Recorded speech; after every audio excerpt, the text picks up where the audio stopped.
quick disclaimer before I start the video. I want to say RIP to Chadwick Boseman. I'm going to say it later on in the video as well, but I just really want to reiterate that there's no hate to him because I feel like he played the character really, really well.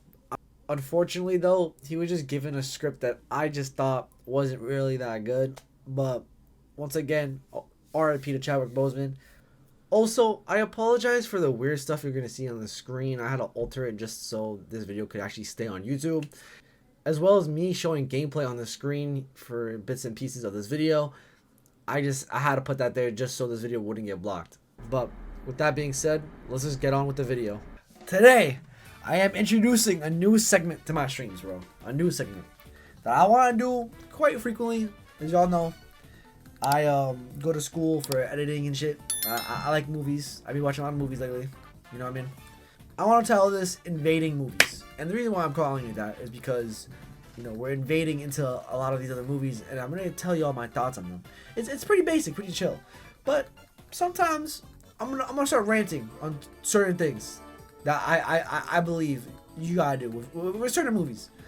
And today I decided to actually explain why one of the most beloved Marvel movies is low-key overrated. So without further ado, I'm gonna explain why I believe Black Panther is overrated. It's not that good of a movie, and it's a good movie, bro. Bro, this is probably the most average the MCU's ever gonna get. I don't think it's this crazy. Oh yeah, I'm leaving. Bro is racist. I'm really not. I'm gonna explain to you my exact reasons why I believe it's overrated. And you know, this is a good look. At face value, this film is not that bad, right? At face value, it's not that bad. But if you really truly think about certain things, you get to realize that it's not that good. It's really not that good. It's crazy because as someone who really does enjoy the Black Panther character, because trust me, I do like Black Panther as a character, seeing how they did it in the MCU really pisses me off because they don't use him properly. And I'm going to show you guys exactly why throughout this whole video. For starters, the first scene of Black Panther doesn't work. And I really want to like nail this in y'all's head. Because I'm being dead honest when I say this, it doesn't work. And I don't think it ever is going to work, if I'm being honest. Now, why doesn't it work? Now, let me explain to you what exactly is going on in the scene. T'Challa's father discovered that, you know, his brother betrayed Wakanda. And, you know, shit. And us as an audience, we're supposed to, like, care for this.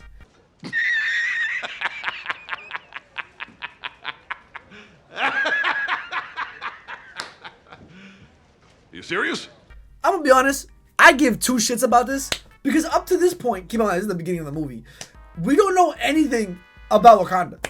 And in Civil War, again, they don't really tell us a lot about Wakanda. So up to this point, why the fuck do we care that this guy betrayed Wakanda? Because there's no build-up or explanation of why Wakanda is this all-powerful nation that's secret from society and that no one really knows about that. But yet, the movie decides to open up with the main character's uncle betraying the nation. And yet, I'm supposed to care about this. I'm gonna be honest, I don't care. And what the film tries to do is that they try doing this thing in a lot of these other like movies and shit where they'll show like a scene that's later on in the movie but in the beginning but cut it off so you don't know the full thing. The problem with that in this movie is that I don't care about learning the rest of this story when the thing I mainly care about is fucking Black Panther.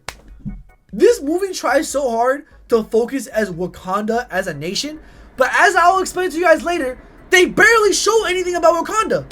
All they show is how powerful the nation is, but you don't feel for why they care so much about it. Now, granted, I'll be honest, there's certain scenes here and there where like I do feel why Wakanda is that important.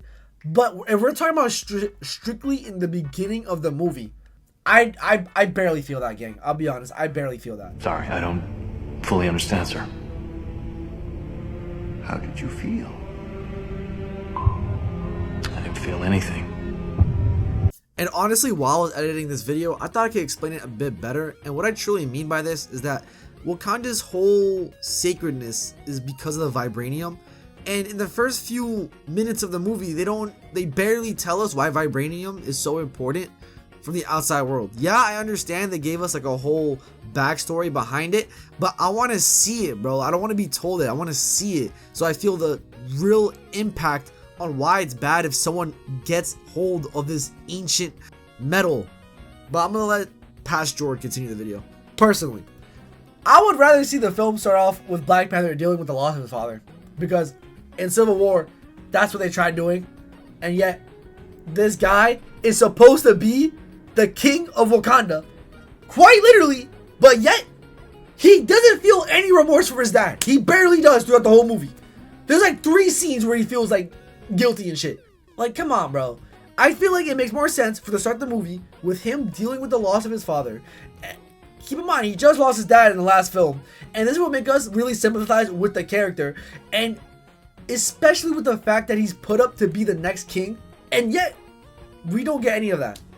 I get it, bro. But like, again, you gave us no information and why I'm supposed to care about this, so I don't feel anything. Also, keep in mind, the first scene of a movie sets the tone of the whole movie. So you're telling me you want to set up this whole entire film about this guy dealing with this guy becoming the next king and the next Black Panther of his nation, yet you decide to not open the movie with him?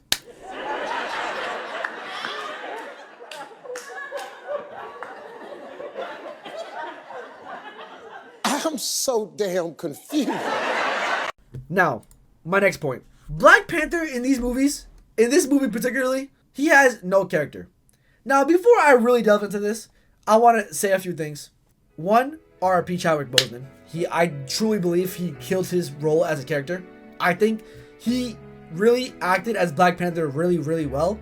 And I think it sucks that we don't have him anymore, but he killed it. Unfortunately, they gave him a shitty script. They gave this guy a shitty script. I'm gonna be honest. His script is ass. But with that being said, because I want to differentiate that, like, I don't hate him as Black Panther. I just hate the script they gave him. The writing they gave him is really bad. But with that out the way, I can finally say that this guy has no character to him, no personality to him, that I don't even know why they made him a character. They just forced him in. Throughout the whole movie, Black Panther is seen caring about Wakanda and being the next king of Wakanda. He's put up with that task. He's put up with the fucking task at a pretty young age. Now, that's all they do. You would think that throughout the movie, they would show more character about T'Challa throughout the whole film. They'll show him how good of a person he is. They'll show him how much he cares for people outside of Wakanda. They show him why he's different from the past kings. But no. All they do is talk about how T'Challa is the son of T'Chaka. That's all they do. And this makes me care less about Black Panther. If I'm being honest, and I'll speak more about this later, they give more character to the main villain of this movie than the main character. How does that make any sense? Now, you might be asking, oh, Jordan, they didn't want him to be like that more in-depth and shit. Gang, I would agree with you that they didn't want him to be an in-depth character. But how are you going to tell me that when at the end of the movie, Okoye tells Killmonger, you have so much hatred in your heart and that you can't be king. Thus implying that T'Challa has good in his heart and he should be king. Yet, there's no scenes of the movie of T'Challa being a good person. All they show is him trying to be the king of Wakanda. You know what's ironic about this scene too? Earlier in the movie, this guy, Black Panther, throws some guy off of a car and kills him. And I'm led to believe that this guy's a good person. No! Your heart is so full of hatred, you are not fit to be a king!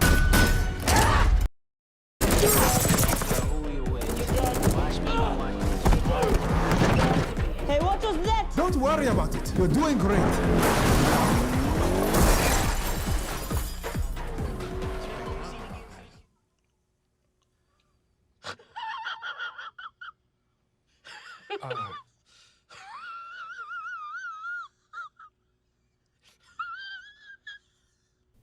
come on, bro. Like, let's be real, bro. Let's be real.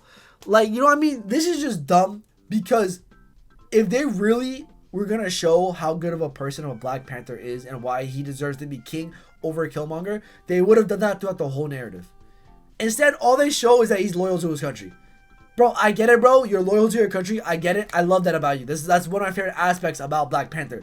But another favorite aspect of mine about this character particularly happens in one of my favorite cartoons of all time, Avengers: Earth's Mightiest Heroes. Because they really show why Black Panther is a good character. And I'm going to get to that right now. Black Panther in Earth's Mightiest Heroes, right? Let me start off by his introduction in the show, which is in the 11th episode, season 1, titled Panther's Quest. In this episode, he's forced to stalk the Avengers to help because his dad lost his fight to be king to M'Baku. He was the main villain of that episode. What I like about this is that this is T'Challa betraying his culture. Because in that combat ritual thing for king, once someone wins, everybody in the nation is forced to actually listen to that person. However, T'Challa realized that M'Baku being the king of Wakanda is actually more of a negative than a positive, and he decides with everything in his power that he needs to go out of his way to actually save his country. The fact that he has to betray his culture is one of the first things I really like about T'Challa. And they kind of do this in the movie. But what I like about the show is that you can feel the sense of guilt that T'Challa has, that he has to betray his own people in order to save his people. On top of this, he saw his dad die in his very eyes, right in front of him. And that guilt of him not being able to save his dad really affects him throughout this episode. Knowing that, and the fact that he knows that no one else will help, really pushes him to force himself to break the customs of his people and look for aid outside his country. This leaves T'Challa vulnerable yet strong, as he knows that his people needs him. He also discovers the importance of helping others in the outside world, which is why by the end of the episode, he opens Wakanda to the public. What I'm really trying to say is, throughout this whole episode, T'Challa feels guilty for betraying his people and not saving his dad. He feels like he should have done more. And yet, this causes him to look for people outside of Wakanda to help save Wakanda. Something that no other Panther has done before him. Keep in mind, this T'Challa had to steal the Black Panther suit from Wakanda in order to save his own country. And this is what makes him a good character. Because his whole ordeal is that he's too guilty of all these things within him. He couldn't save his dad. He couldn't even save his whole fucking country. And yet, even though he feels all that guilt, he truly believes that M'Baku doesn't deserve to be king, and that he does everything he can in his power to become the king of Wakanda. And that's why I think this is what makes Black Panther a good character. The fact that he has to actually betray everything he stands for and believes in to save the country he loves. And because of him doing that, he notices the importance and the value of everybody outside of Wakanda. He notices that people genuinely need help outside of Wakanda. And Wakandans actually like using all their technology and their, smarts and containing it within their nation is just selfish. And that's what I like about this Black Panther, because he realizes all that shit and he opens Wakanda up to the whole public, the whole entire world. This is something that the MCU T'Challa doesn't even do or deal with whatsoever throughout the whole film. And that gets me so tight, because that is not what Black Panther is about. Black Panther is about a man finally realizing that everything that he believed in and, grew up learning is false. That is literally all you need to do about Black Panther. See, that wasn't so hard. Black Panther is just a false character. He is. Everything he believes in isn't right. That's because he grew up believing in that. And he had to learn the hard way that shit needs to change. And that's why Black Panther and Earth's Mightiest Heroes is fucking amazing. MCU T'Challa does fucking nothing. There's no character to him. They keep yapping about the fact that this guy is the son of T'Chaka, bro. I get it, bro. Another thing I don't like about this movie, the fight with M'Baku. And the whole point of this scene, right, is that M'Baku and T'Challa are fighting to be king. Now, you know what's so funny about this scene? They try to do what they did in Earth's Mightiest Heroes and really nail in the coffin that other people in the nation want to be king. that they were fight to be king. And you know what's funny about this? This entire scene is pointless. Let me explain. The reason why this fight is pointless is because it diminishes the later fight with Killmonger, the main villain of the whole movie. This is because he struggles to fight M'Baku in this fight, and he manages to beat him, right? This Black Panther has also fought actual fucking Avengers in Civil War, the previous movie. So the fact that he loses to Killmonger so easily makes no sense. Tell me how T'Challa can beat M'Baku in this fight and beat actual Avengers. He didn't really beat them, but he actually stood toe-to-toe with them. But he can't beat Killmonger. This is basically implying that Killmonger is stronger than M'Baku and some of the actual Avengers, which again, makes no sense.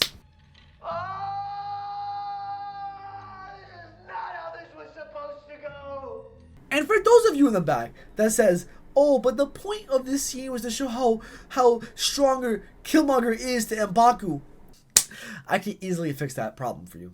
How about you start off the movie with Black Panther T'Challa dealing with the grief of the loss of his father and dealing with the fact that everybody in his country is looking at him to become the next king of Wakanda. He has to deal with all that shit, all that pain, all that suffering, and yet he has to fight someone to become king still, because that's, you know, the traditions of his country. How about instead of he fights M'Baku, how about he fights Killmonger? He has to fight Killmonger, someone who feels all this, we'll get more to his character later, but all this resentment towards Wakanda, and they feel like that Wakanda is being selfish about not helping others outside of its own nation, right? How about you start off the movie them fighting, and, you know, Black Panther loses. Because Black Panther, you know, he should lose. It makes sense. And it would make more sense if Black Panther loses to Killmonger in the first fight if he's dealing with so much shit. So much shit to bear. You don't have to do a whole fucking storyline of that Killmonger is stronger than M'Baku. Because frankly, I don't give a fuck. I really don't. I think I can already tell he's stronger than M'Baku by his fighting stance. By him just fighting in general. By his character. I don't need, you can show me that. You don't have to like fucking tell me that. It makes more sense for T'Challa to struggle about him, you know, fighting to be king when he doesn't feel like he's ready to be king yet. Come on, bro. It's not that hard. I think just basic fucking writing. Another thing. Now, I won't lie. This part, I'm gonna sound a little nitpicky. But we gotta be honest with ourselves here. Agent Ross. He's a character in this movie that is supposed to be like the outside character of the whole film, because, you know, everybody in this film is pretty much Wakandan, and he's supposed to be the outside character.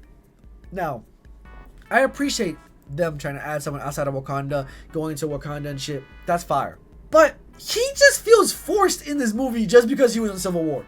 I'm not gonna lie, as someone who should have not been a forgettable character, in my opinion, because I feel like seeing an outsider enter a country that no one has else seen before, that should be a fucking interesting ass story.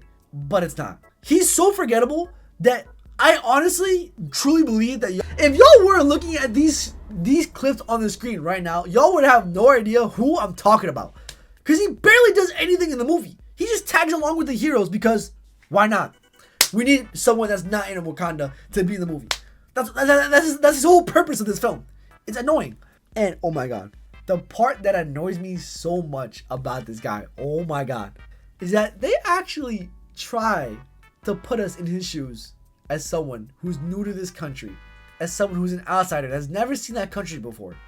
They actually try. But they try in the last like 20 to 30 minutes of the movie. I think it's like, what, an hour and like 10, maybe 20 minutes into the film. I might be wrong. Don't get me right. Don't quote me on that. But like, by that point, it's already too late. We've seen Wakanda. We don't need to see somebody who's an outsider entering Wakanda and being shocked by everything. It doesn't work. And yet, even though they try, it doesn't work. Because there's a scene in the movie where he gets injured and shit. He wakes up in Wakanda, right? And what annoys me about this is that when he wakes up, he barely questions how powerful they are. Keep in mind, this is someone that we're told in the earlier in the movie that Wakanda is a third world country. And keep in mind, they reiterate this multiple times throughout the whole fucking movie. That's a nice fairy tale, but Wakanda is a third world country, third world country, third world country. Wait, let me play that clip one more time for those of you in the back, bro. third world country. Okay, is this Wakanda? Well, no fucking shit, bro. Kansas. Thank you, Shuri. The light panels, what are they? This guy sounds like he doesn't care. Sonic what? In its raw form, vibranium is too dangerous to be. Are you not gonna be shocked by the vibranium and how powerful Wakanda is, or? There's vibranium on those trains? Okay, you're just gonna look mad fucking confused and just stand there, sure. That's how I healed you. She just said she healed you, gang. You're not gonna be shocked? Like, what? How is this the same guy, bro? How is this the same guy? So we're led to believe that Wakanda is a third world country, and we're supposed to see that through this guy's eyes, right? But this guy doesn't freak the fuck out when he wakes up in Wakanda and he sees how powerful they are. He doesn't even question it like that. And the reason why this pisses me off, because I feel like I would start asking so many questions if I was in this guy's shoes.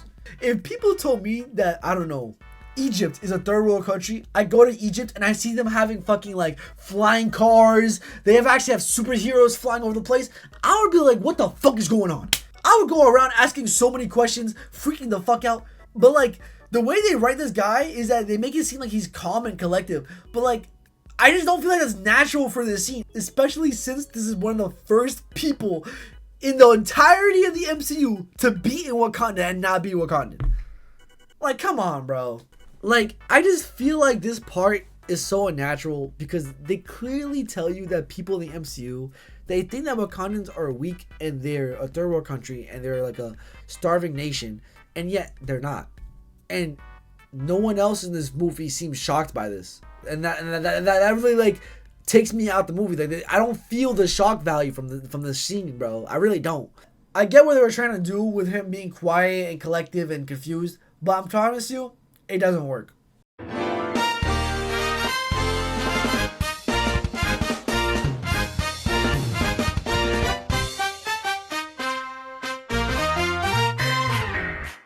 Now, even though I've been hating on this movie a lot, I know I was shitting on this movie like crazy, there are some good aspects of this movie. And that comes from the main villain of this movie. The fucking GOAT, Killmonger. Killmonger gotta be top 10 MCU villains of all time. The writing this guy has is honestly amazing. I won't lie. There's some parts where it's like kind of forced of like certain aspects of his character. But other than that, his whole ordeal on why he wants to be the king of Wakanda makes a lot of sense. And it makes so much sense to the point that once you as a viewer understand his motive for becoming king, you kind of root for him. And that's why I like his character. You see him grow up in a bad neighborhood and seeing everyone struggle around him. And the fact that you see him be aware of a place that's strong, that's very powerful, and can save all those people he sees struggling, it makes you wonder, is what he's doing really that bad? And another thing that reinforces this idea is that this guy saw his dad be killed by his uncle. Keep in mind, Killmonger's uncle is T'Challa's dad, who was the king of Wakanda. So seeing the former king of Wakanda and your dad, it's gonna kind of want you to like take over Wakanda. Like, you know what I mean? Like, it makes sense. It makes sense. This guy's writing is so good that this is how you write a villain who wants to be king. I won't lie. There's points in this movie where I wanted him to remain to be king. Unlike T'Challa, this guy has an actual reason and actual motive to be the king and actually save people outside of Wakanda. Hey, that's pretty good. And to be honest, I'd rather him be king than Black Panther, but let's not get into that right now. But I like at one point you get to root for him, because I feel like that what makes a good villain. You root for him so hard that by the end of the movie, you're kind of sad that he's dead. I won't lie, I was kind of sad that he died. I'll be honest. Because he's the best part of this movie. He saves this movie.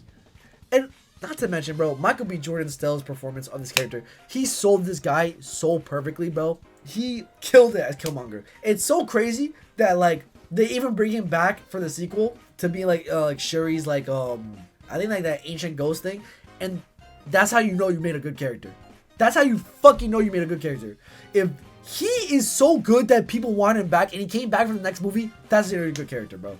Michael B. Jordan, this is probably one of his best roles, in my opinion, because I think he killed this shit, bro. He did so good. Let me explain to you why else I love this character. The best scene of this movie, in my opinion, is something that I call the switch up. What is the switch up? I think the switch up is the part of a film where the main villain shifts for the movie. Let me explain. Throughout like the beginning of Act 1 of this film, you see this dude named Claw. He was perceived to be the main villain of the movie, as we kind of spent the first hour with him, and they pretty much just tell us that he was kind of like the old Black Panther's like arch nemesis. This guy, Claw, he somehow like found out about Wakanda, snuck into Wakanda, stole vibranium, and became obsessed with it. That's all you really gotta know. When T'Challa finds out that Claw has returned, he focuses on, kicking him out. One thing about Claw is that, one person on his team of I guess like bandits or whatever, is Killmonger. One thing I like about this movie is that they don't really focus much on Killmonger. Yeah, they show they put the camera focusing on him and shit, but he doesn't really have a story up to this point, which I enjoy. It gives some mysterious aspect or aura, if you will, about this character. It makes, the audience want to know more about him. Because why are they showing little itsy bitsy pieces of him being a focus? What makes this so great is that later on in the movie, I say the direct middle portion of the movie, is that Killmonger wants Wakanda to notice him. And by this point, Wakanda, they kind of want Claw to be bye-bye. They want him gone. So, what does Killmonger do? Knowing that he's part of Claw's team, he actually decides to kill everybody on his team. Even the girl they showed him earlier hooking up with, she's gone. She's dead. Because Killmonger doesn't give a fuck. Because to him, Killmonger, his only importance is to take over Wakanda and open Wakanda up to the world. So, Killmonger actually betrays Claw and kills him and brings him to Wakanda and shows the Wakandans his body. And this is the part of the movie where you're like, whoa, this fucking guy is badass. Because he actually is so fucking focused on his goal that he's willing to just destroy everybody he was with for a good bit. Because up to this point, we're led to believe that Killmonger was a part of this crew for a while, right? So he was willing to betray every one of them just so he could actually meet his goal. And this is how you rate a good character, bro. This narrative shift is so beautifully crafted because it tells you how serious of a character Killmonger is, bro. He wants to be the main focus. He wants us to tell us that what he's doing is so important to him, bro. Now, if I compare this to another movie, like The Amazing Spider-Man 2, where a similar thing where they try to do a similar thing, but it just doesn't work because they put that narrative shift within the last 20 to 30 minutes of the movie. And now, I won't lie, one day we will talk about Amazing Spider-Man 2, but why the fuck would I care if the main villain of the movie is coming in the last 20 minutes? There's no build up to it. This is how you do it properly and effectively, because they really try to hone in on the reason why he's doing all this.